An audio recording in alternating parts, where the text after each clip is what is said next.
मनुष्य मानसिक उद्वेगों में बहुत जीते हैं। मेरा संबंध कुछ ऐसा रहता है, विविध लोग मिलने आते हैं, मन अशांत है। क्यों अशांत है? क्योंकि जिसके लिए मैंने सब कुछ किया वो मुझे धोखा दिया। जिनको मैंने पढ़ाया लिखाया, उनका विवाह किया, घर बनवा दिया, सब व्यवस्था कर दी, वे हमारे दुश्मन हो गए। अपना बच्चा पास में नहीं बैठता। ऐसी पीड़ा है संसार में कि सब मानसिक दाह में जल रहे हैं।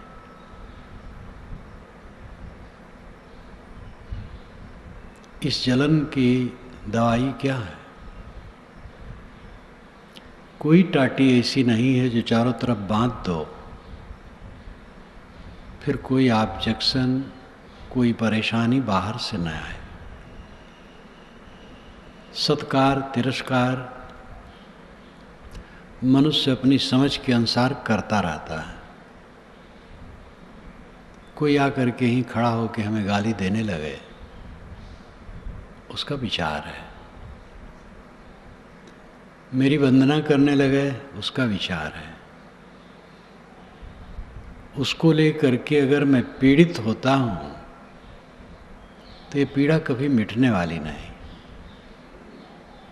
गाली देने वाला निमित्त है, और जो मेरे अंदर में दुख होता है वो मेरा अज्ञान है। निमित्त सदैव बने रहेंगे, लेकिन अज्ञान को मिटाया जा सकता है। इस बात पर ध्यान दें। निमित्त कारण शरीर में व्याधि लग गई, पीड़ा, ये निमित्त आ गया। धीरज रखो, सब दूर हो जाएगा। शरीर में पीड़ा बनी रहे, मन प्रसन्न रखो, धीरे धीरे पीड़ा भी कम हो जाएगी। जो हमारे लिए अच्छा सोचता है उसके लिए हमारे मन में शंका रहती है, हम समझ नहीं पाते हैं और पीड़ित रहते हैं। ये अज्ञान, अविद्या सबसे भयंकर रोग है। सबके मुंह को बंद करने का हमारा अधिकार नहीं,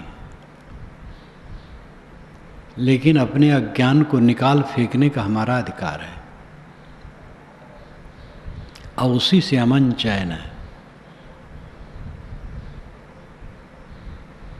इसलिए जितना दुख है, मूल है हमारा अज्ञान, अविवेक।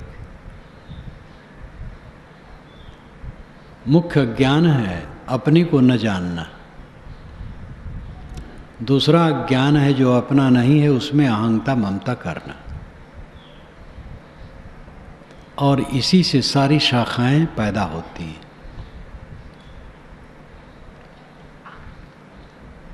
अपना स्वरूप निर्मल है, आत्मा निर्मल है। आत्मा में नस नाड़ी नहीं, चाम बाल केश टट्टी पेशाब ये सब नहीं। आत्मा निर्मल है, और वही मैं हूँ। शरीर हाड़ चाम का ढांचा है, कुछ दिन के लिए है, विनस जाने वाला है। इस तत्व को समझना चाहिए।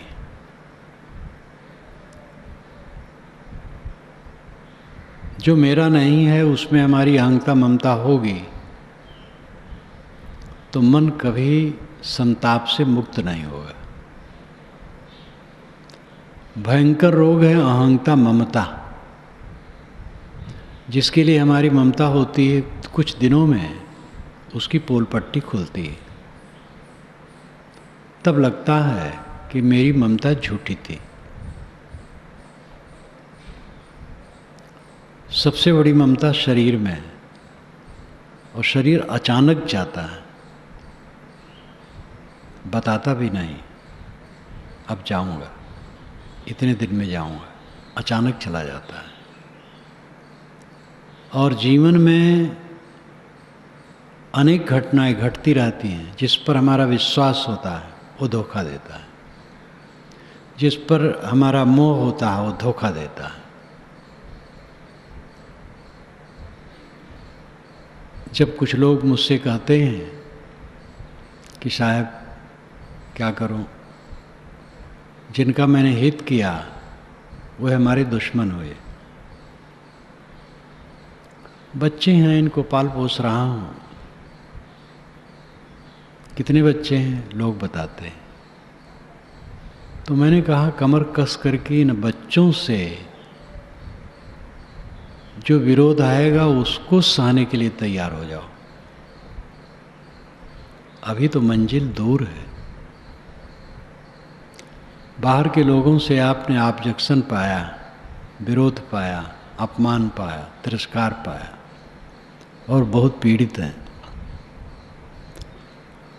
अपनों में बहुत गदगद हैं, लेकिन अपनों में जब विरोध आएगा उसके सहने के लिए कमर कसो।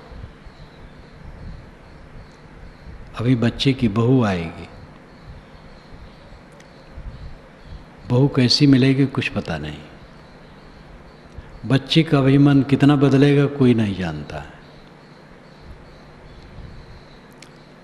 जिसको लेकर के आप दुखी हैं वो तो बाहर की चीज़ है। आपके घर में सांप बिच्छू पैदा हो सकते हैं, इसलिए कमर कस के आगे सहने के लिए तैयार हो जाओ। और सहना वो सही होता है जो निर्विकार भाव से सहा जाए। तो इस किया जाए तो फिर फंस गए। मोह बैर जम जाल है, तेहि बस जीव बेहाल। ताहि त्याग गुर बुद्धि लय, सुखिया साधु सुचाल। मोह और वैर दोनों जंजाल हैं, और इसी के अधीन सब जीव जल रहे हैं। इसी को त्याग करके साधु सुचाल में चल करके सुखी रहते हैं। जो सुचाल में चले वही साधु है। कपड़ा साधु नहीं, कपड़ा तो चिन्ह है। एक तो उपयोग है, पहनना पड़ता है। साधुओं का कपड़ा सरल निर्धारित कर दिया गया, जिससे अगर वो सिलना न चाहे तो जीवन भर न सिले, कपड़ा फाड़ ले, लपेट ले शरीर। और सरल कपड़ा होता है साधुओं का, साथ साथ एक मर्यादा है, लेकिन वो साधु नहीं, कपड़ा साधु नहीं। जिसमें सरलता हो, निष्कपटता हो, त्याग भाव हो, संयम हो, संतोष हो, वो साधु। सुखिया साधु चाल, अच्छी चाल में चल करके सुख शांति मिलेगी। दुनिया से ती दोस्ती, होत भजन में भंग। एकाएकी राम ते की साधुन के संग। दुनिया से दोस्ती करोगे तो भजन में भंग होगा। हर कथन सापेक्ष होता है। सापेक्ष का अर्थ है एक तरह। वस्तु अनेक गुणधर्मों के संयुक्त होती है। वस्तु के कई कोर, कई कोण, कई पहल होते हैं। एक पहल को देख लेने से वस्तु के सभी पहलुओं को हमने देख लिया, ये मानना भूल है। कथन में प्रायः सापेक्ष हुआ करता है। सापेक्ष यानी किसी तरह, एक तरह, सब तरह नहीं हो पाता एक साथ। दुनिया से दोस्ती करने से भजन में भंग होगा। तो दुनिया से दोस्ती न की जाए तो कहाँ की जाए। दुनिया से दोस्ती करना पड़ता है, लेकिन दोस्ती में ही सांप निकलते हैं और काट खाते हैं। इसलिए साहब ने कहा, कबीर खड़ा बाजार में पूछे सबकी खैर, ना काहू से दोस्ती ना काहू से बैर। कबीर बाजार में खड़े हैं, सबका कुशल मंगल पूछते हैं, किसी से दोस्ती नहीं है, किसी से बैर नहीं। यहाँ दोस्ती का अर्थ है प्रगाढ़ प्रेम, मोह, कहीं मोह बांध लेना। अपने ही बच्चे में, अपने ही परिवार में मोह बांध लोगे, तकलीफ के सिवा कुछ नहीं पाओगे। जो बन सके सेवा करो, मोह न करो। मोह कांटा है, गड़ने वाला है। दुनिया से दोस्ती करोगे, भजन में भंग होगा। मन एक है, कबीर मन तो एक है, भावे तहाँ लगाओ। भावे गुरु की भक्ति करो, भावे विषय कमाओ। मन एक है, जहाँ मन कहे लगाओ। उसी मन से मोह और उसी मन से भक्ति कैसे बनेगी? इसलिए मोह का त्याग करो। दोस्ती का यहाँ अर्थ है अधिक लगाव कहीं कर लेना। अधिक लगाव करोगे तो भजन में भंग पड़ेगा। इसलिए कहीं से लगाव अधिक न करो।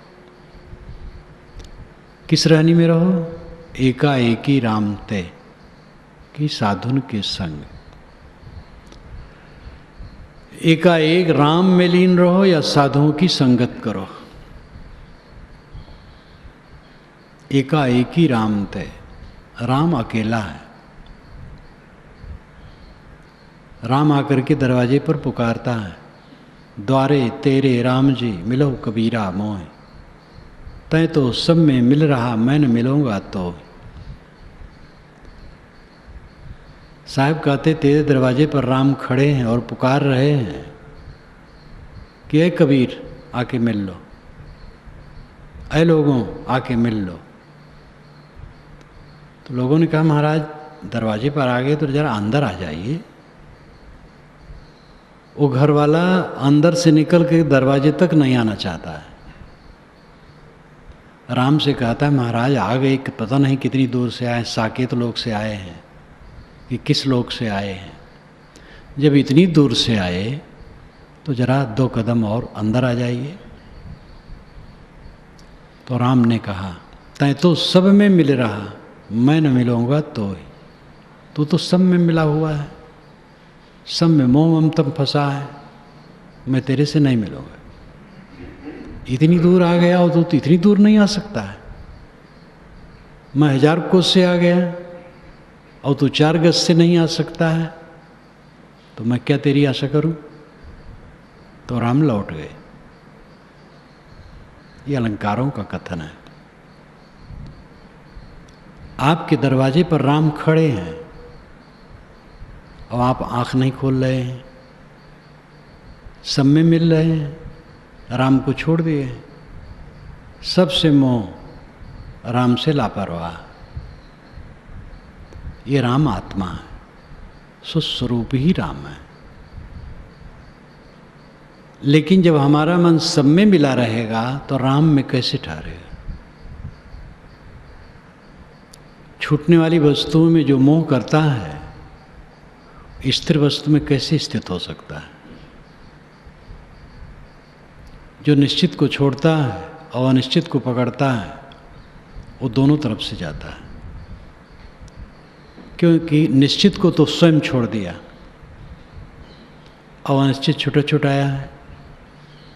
देह और देह संबंधी प्राणी पदार्थ ये छुटे छुटाए,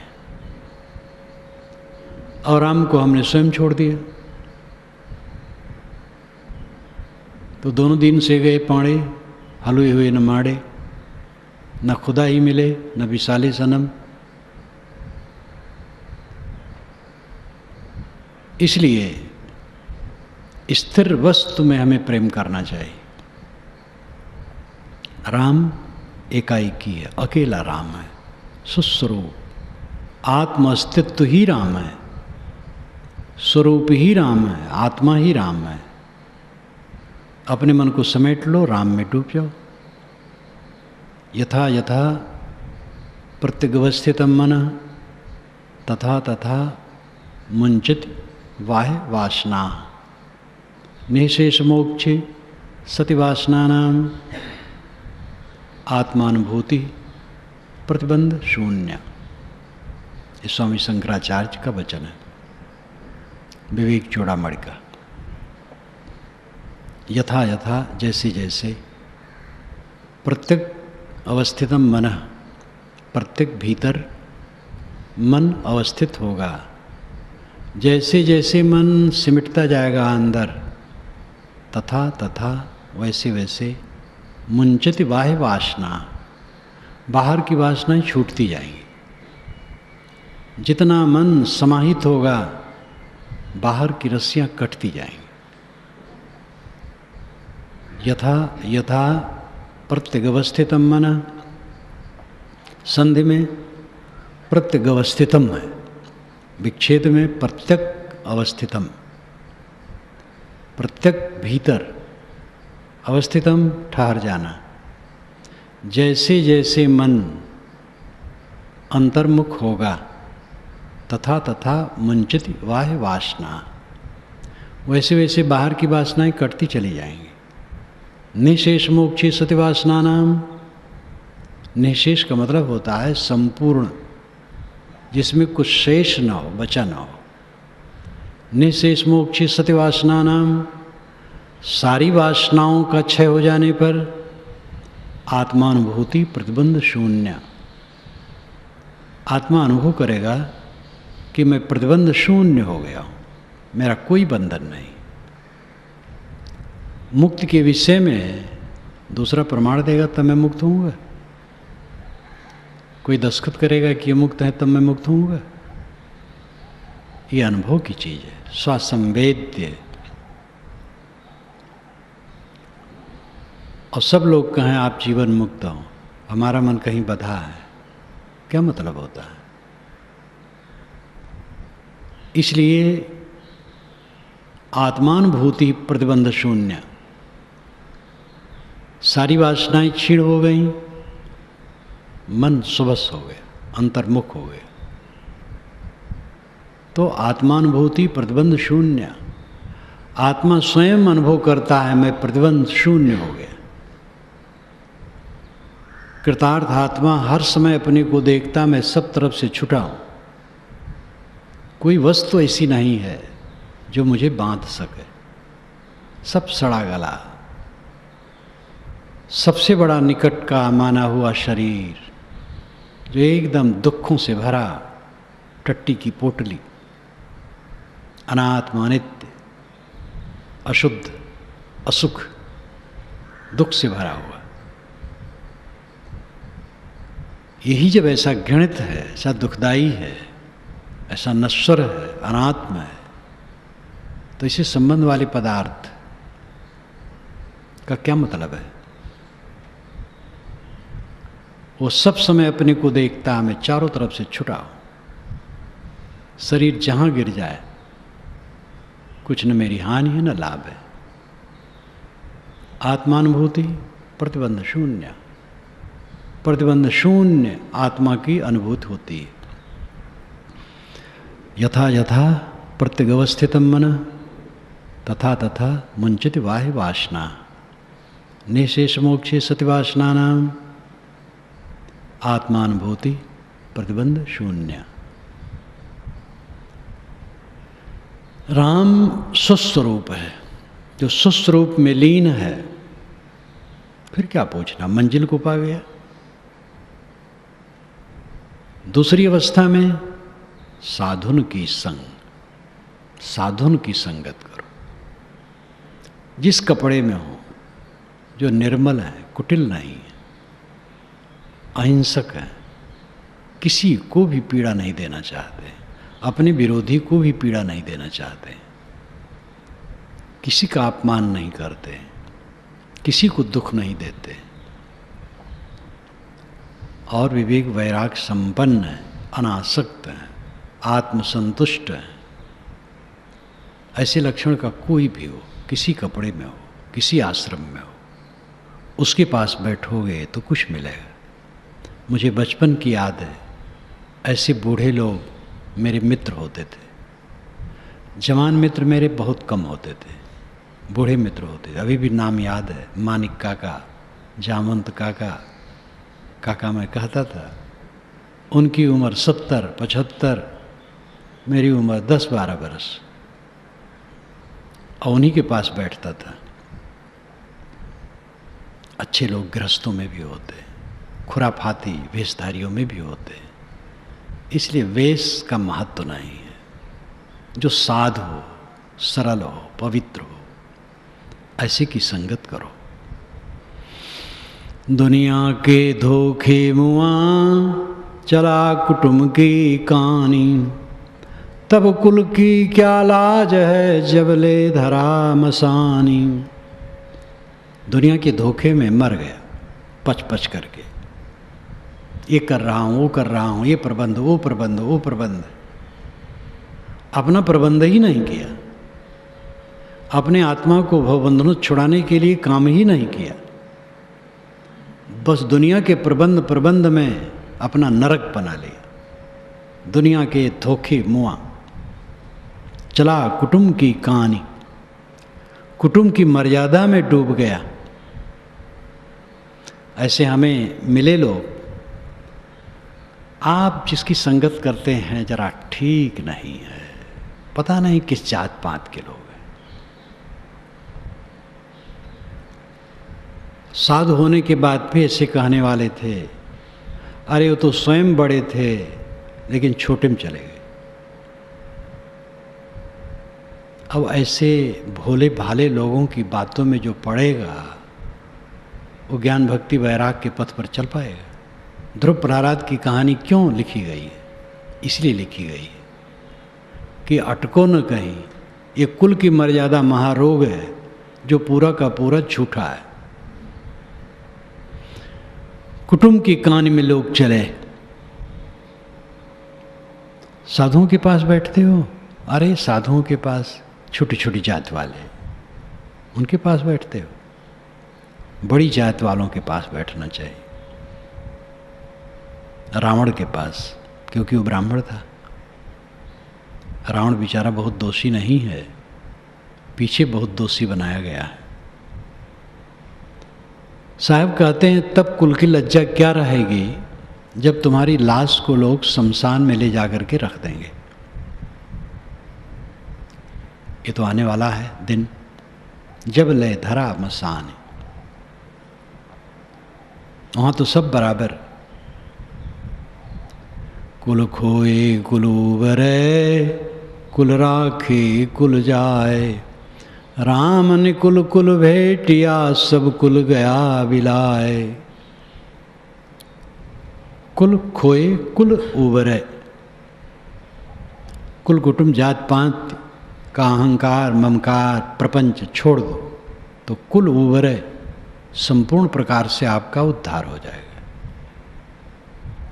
कुल राखे कुल जाए, और कुल कुटुंब जात पात का अहंकार रखोगे तो कुल जाए, संपूर्ण रूप से डूब जाओगे। राम निकुल कुल भेटिया, सब कुल गया बिलाए। राम निकुल है, राम का कोई कुल नहीं है। महाराज श्री राम का कुल था, वो रघुवंशी थे, सूर्यवंशी थे। लेकिन महाराज राम कहाँ मिलेंगे? एक वैष्णव संत मुझसे मिलने आए, मेरी उम्र के थे। उन्होंने कहा आप किसकी उपासना करते हैं? मैंने कहा श्री राम की। तो वो मुस्कुराने लगे। मैंने कहा आप श्री राम के शरीर को मानते हैं, राम की आत्मा को? तो गंभीर हो गए कि खैर शरीर तो रहा ही नहीं, तो हम के आत्मा को मानते हैं, तो उसी को मैं भी राम मानता हूँ। तो उन्होंने कहा ऐसा हम लोगों में कोई समझाने वाला नहीं।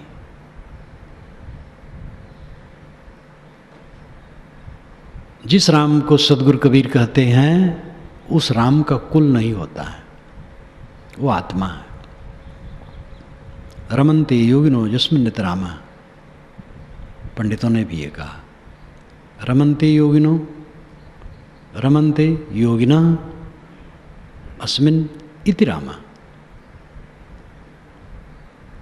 योगी जिसमें रमण करते हैं वह राम है, आत्मा राम है। राम निकुल कुल भेटिया, राम निकुल है, राम का कोई कुल नहीं है। और उससे जिससे मुलाकात हो गई, जो राम में लीन हो गया, सुस्वरूप में लीन हो गया, सब कुल गया बिलाए, सब कुल नष्ट हो गया। कोई कुल कुटुंब की जरूरत नहीं, जात पात की कोई जरूरत नहीं। हम मनुष्य हैं। हिंदू समाज ने भयंकर नुकसान अपना किया है। ब्राह्मणों ने जो कुचक्र किया, स्वार्थी ब्राह्मणों ने हिंदू समाज का नाश करके रख दिया है। ऐसा ऐसा षड्यंत्र किया, एक विशाल वर्ग को नीच रख करके कुचलने की चेष्टा की कि अपने परिवार का ही उसने तहस नहस कर दिया। और कहते हैं हम श्रुति के पक्षधर हैं, और श्रुति में कहीं नहीं। मनुर्भव जनया दिव्यम जन्म, मनुष्य बनो, दिव्य जन समाज पैदा करो।